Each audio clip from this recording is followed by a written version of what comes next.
Bienvenidos, queridos hermanos, con ustedes su hermano en Cristo Jaime Cárdenas en este su programa Conociendo el Catecismo, porque si no vivimos lo que creemos, terminaremos creyendo lo que vivimos.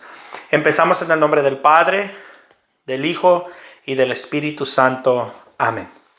Señor Jesucristo, te damos las gracias por tu infinita misericordia. Gracias porque eres tan bueno, Señor. Gracias porque cuando más vacíos nos sentimos es cuando más muestras tu misericordia. Enséñanos, Señor, a aprender a confiar en ti, alegrarnos cuando vengan las pruebas, alegrarnos cuando vengan las dificultades o las persecuciones por tu nombre. A veces tenemos tan poca fe, Señor, que nos desboronamos. Y aún así, tú haces lo posible por volvernos a enamorar. Te pido que envíes tu Espíritu Santo, así tendremos entendimiento de la Santa Palabra extraída, la interpretación extraída de la Santa Palabra de Dios, la interpretación de la doctrina oficial de la Iglesia para poder vivirla según la voluntad de Cristo, según la guía de nuestra Madre la Iglesia y según la plenitud de aquella que es columna y fundamento de la verdad. Bendición y protégenos en el nombre del Padre, del Hijo y del Espíritu Santo. Amén. Pues bien, mis queridos hermanos, muy buenas tardes. Hoy en este domingo les pido perdón. Sí tuvimos un día muy ocupado y no pude hacer el video más temprano. Entonces vamos a continuar con el numeral 1101. Perdón, 1113. Artículo 2. El misterio pascual en los sacramentos de la Iglesia. Numeral 1113. Toda la vida litúrgica de la Iglesia gira en torno al sacrificio eucarístico y los sacramentos. Hay en la Iglesia 7 sacramentos: bautismo, confirmación o crismación, Eucaristía, penitencia, unción de los enfermos, orden sacerdotal y matrimonio. En este artículo se trata de lo que es común a los 7 sacramentos de la Iglesia desde el punto de vista doctrinal. Lo que le es en común bajo el aspecto de la celebración se expondrá en el capítulo 2, y lo que es propio de cada uno de ellos será objeto de la segunda sección. O sea que ahorita simplemente vamos a hacer, dice, este artículo se trata de lo que es común, como digamos lo común para todos los 7 sacramentos.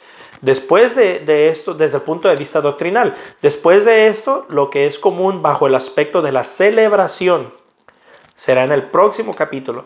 Y lo que es propio de cada uno, eso ya va a ser en la segunda sección. O sea que los vamos a empezar a profundizar de hoy en adelante, de ahorita en este momento en adelante. Vamos a continuar con los 7 sacramentos, cosa que no tiene ninguna otra religión, o más bien secta. No tiene ninguna secta, tiene los 7 sacramentos. Solo nosotros. No quiero equivocarme, pero me parece que los ortodoxos y los coptos también lo tienen, que son hermanas menores de la Iglesia Católica. Fuera de ahí, tengo entendido, no hay nadie más. El capítulo 1, Sacramentos de Cristo, numeral 1114. Adheridos a la doctrina de las Santas Escrituras, a las tradiciones apostólicas y al sentimiento unánime de los padres, profesamos que los sacramentos de la nueva ley fueron todos instituidos por nuestro Señor Jesucristo. O sea que no se lo inventó la Iglesia porque se le ocurrió. Numeral 1115. Las palabras y las acciones de Jesús durante su vida oculta y su ministerio público eran ya salvíficas. Anticipaban la fuerza de su misterio pascual. Anunciaban y preparaban aquello que Él daría a la Iglesia cuando todo tuviese su cumplimiento. Los misterios de la vida de Cristo son los fundamentos de los que en adelante, por los ministros de su Iglesia, Cristo dispensa en los sacramentos, porque lo que era visible en nuestro Salvador ha pasado a su misterio. Numeral 1116. Los sacramentos como fuerza que brotan del cuerpo de Cristo, siempre vivo y vivificante, y como acciones del Espíritu Santo que actúa en su cuerpo que es la Iglesia, Son las obras maestras de Dios en la nueva y eterna alianza. O sea que es una manera, los 7 sacramentos son una manera donde Jesús brota 7 gracias increíbles para alcanzar la salvación. Que prácticamente, practicando estos, valga la redundancia, prácticamente practicando los 7 sacramentos, tenemos garantizada la salvación. No por nuestras acciones, no por nuestras obras, sino por la gran obra redentora de nuestro Señor Jesucristo en la cruz y a través de sus 7 sacramentos, que ya se los dijimos: bautismo, confirmación, Eucaristía, penitencia, unción de los enfermos, orden sacerdotal y matrimonio. Sacramentos de la Iglesia, numeral 117.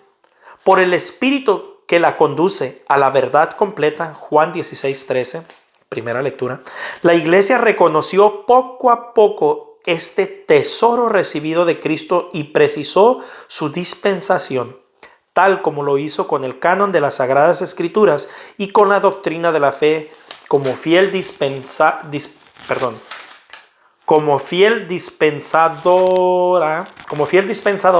de los misterios de Dios. Así la Iglesia ha precisado a lo largo de los siglos que entre sus celebraciones litúrgicas hay 7 que son en el sentido propio del término sacramentos instituidos por el Señor.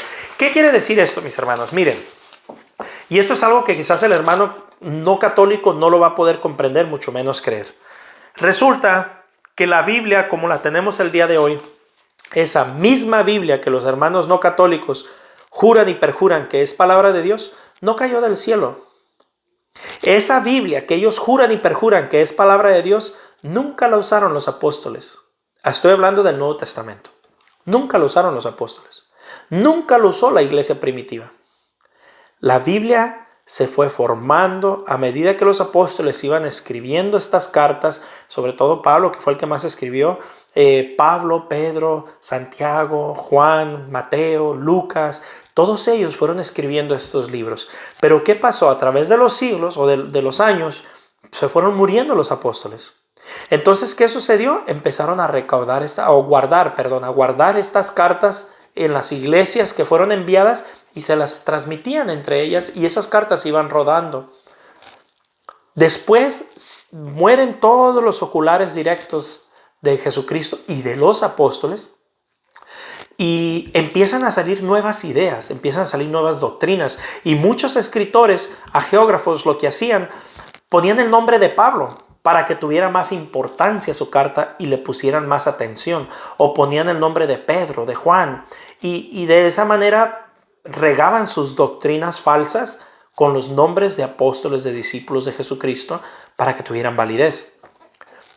Durante estos 3 siglos que pasa esto, al mismo tiempo la iglesia va creciendo y se va desarrollando, se va organizando, se va jerarquizando. Van agarrando independencia, cada uno de las empiezan a formarse diócesis a medida que se van expandiendo, por decirlo así, diócesis. Quizás las diócesis vinieron mucho después, pero estoy hablando de una manera muy plástica para que entendamos. Se empiezan a formar las iglesias y los líderes dentro de la iglesia y empieza ya como a definirse el sacerdocio a medida de los años. Va agarrando un ministerio propio, como el bautismo, va agarrando una identidad propia, como la comunión, la Eucaristía, la confesión. Todo esto va agarrando identidad a través de los años, a lo igual que la Biblia. Entonces, ¿qué sucede? Pasan 360 años pasan, y San Dámaso I, el Papa San Dámaso I, un papa católico, para los que dicen que la iglesia no está desde el comienzo, ya estaban cardenales, ya para el tiempo que pasaron 300 años ya había como tal obispo, el título de obispo, el título de cardenal, de papa, el título de sacerdote, el diácono, ya estaba todo eso ya formado, que se fue formando, como dice aquí el catecismo, a través de los siglos, de los años se fue formando y agarrando su identidad. Entonces San Dámaso I viene y dice, espérate, aquí está viendo muchas cartas de todos lados que están llegando y les ponen el título que de San Pablo, de San Pedro, aquí algo está pasando. Entonces, ¿qué manda hacer San Dámaso I? El Papa San Dámaso I, cuando ni siquiera sus luces, 900 años después llegan los hermanos no católicos. Entonces, ¿qué sucede? 1200 años después, porque si fue en el año 300 y algo, los protestantes llegan en el 1560, entonces 1530 empiezan a llegar, en 1530, 1560 llegan los protestantes. Entonces, 1200 años antes de que los protestantes empezaran, San Damaso primero agarra, manda a todos los exégetas o los más importantes de la iglesia a recolectar todas estas cartas. Las recolectan todas. Y empiezan a discernir por medio del Espíritu Santo y por la autoridad de la Iglesia Católica. La única que existía en ese entonces, porque no había más. Ya habían llegado otras herejías, pero se morían inmediatamente. Pero llega la Iglesia Católica, no la ortodoxa, no los coptos, no los sirios, no los pentecostales, pentecosteses, mormones, testigos de Jehová, ni uno de esos existía. Entonces llega la Iglesia Católica y recolecta estas cartas inspirados por el Espíritu Santo, porque en Timoteo dice que la Iglesia es columna y fundamento de la verdad y que nadie puede interpretar las Escrituras si no es por el Espíritu Santo.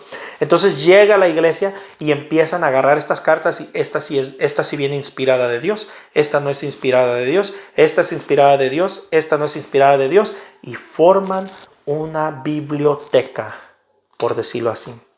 Y esa biblioteca la ponen en un compendio con 73 libros, no como la Biblia de los protestantes con 66. Ellos usan la versión de Tanakh que se hizo, creo que como 100 años después que salió la versión católica. Los judíos, para cerrar el canon y así no hubiera un problema con los cristianos, y lo que querían era alejarse del cristianismo, entonces los judíos lo que hacen, ellos hacen nosotros usamos la traducción de Alejandría, ellos usan la del Tanakh y cierran su canon judío, y en ese canon eliminan los 7 libros que comprobaban la divinidad de Jesucristo, porque en estos 7 libros se habla mucho de la divinidad de Jesucristo, de cómo ya se profetizaba lo de Jesucristo. Entonces, como todo eso concordaba con Jesucristo y ellos lo que querían era negar precisamente que Jesucristo era Dios, entonces lo que hacen, cierran su canon Tanakh 100 años después, que es el que vienen adoptando los protestantes. Si supieran la historia, entonces no tuvieran esa Biblia que tiene 66 libros, porque precisamente los 7 libros que dicen que nosotros les aumentamos, se los quitaron los judíos para negar la divinidad de Jesucristo. Entonces, la Iglesia Católica hace su Biblia con 73 libros y llega a la Iglesia y la presenta al mundo y les dice, esta es palabra de Dios. Esa Biblia que se jactan los protestantes del Nuevo Testamento, que es palabra de Dios y que ellos la escudriñan y que nosotros católicos no la conocemos, esa Biblia es producto de la Iglesia Católica. Y si ellos creen que es palabra de Dios, es porque el Papa San Damaso I en el año 360 la presenta al mundo y les dice, esta es palabra de Dios. Y todas las demás cartas que salgan después o vengan después serán libros apócrifos. Pero estos son palabra de Dios. Lo mismo va pasando con los sacramentos, es el mismo concepto. Se van desarrollando y van agarrando su identidad, es lo que nos está diciendo en este numeral. Yo sé que se me fue casi todo el tiempo explicando esto, pero es muy importante que entendamos. Yo creo que aquí yo voy a parar para explicar esta otra parte del catecismo. Me llegan comentarios incluso de mismos católicos que dicen que es escrito por hombres, que si nosotros seguimos el catecismo es como el mormón sigue su libro del mormón, o como los testigos de Jehová que usan su watchtower, o ¿cómo le llaman se me escapa el nombre en español, pero es el despertar o el atalaya. Pero no es lo mismo, porque el libro del Mormón, para empezar, no se basa en la Biblia, sino en unas traducciones de unas hojas de oro que descubrió Joseph Smith en 1830. Los testigos de Jehová tienen su propia imprenta, entonces ellos le cambian a la Biblia. De hecho, es la única Biblia cristiana, y la de los mormones, son las únicas Biblias cristianas que han sido rechazadas incluso por la organización de las Biblias, no me acuerdo cómo se llama, de los protestantes, vaya, y nosotros los católicos. No se aceptan como Biblias porque están alteradas, están falsificadas, están cambiadas. En cambio nosotros, para empezar, fue la Iglesia Católica la que hizo la Biblia, no la escribió. Los hagiógrafos sagrados la escribieron, pero la Biblia como tal la hizo la Iglesia Católica. Y la Iglesia que tiene la autoridad de interpretar la Biblia, saca este libro del Catecismo, que es una interpretación oficial de la doctrina pura y verdadera de Jesucristo, extraída de la Biblia. Esto es lo que es el catecismo. El catecismo es una mera explicación de lo que la Iglesia interpreta las Sagradas Escrituras. Esa que tiene la autoridad, esa que tuvo la autoridad de escribirla, es la única que tiene la autoridad de explicarla, que es lo que vemos en el Catecismo Católico. Mis hermanos, voy a terminar con esto para no alargarme mucho y mañana continuaremos con la segunda parte. Recordemos, es bien importante, vamos a empezar los sacramentos. Por favor, comparte estos videos, a que otras personas los escuchen, medítenlos 2-3 veces. Si les doy lecturas bíblicas, léanlas. No se consuelen con lo que yo les digo, investiguen, fórmense, porque el que no se forma, se deforma, y el que se forma, se transforma. Un fuerte abrazo y la paz del Señor.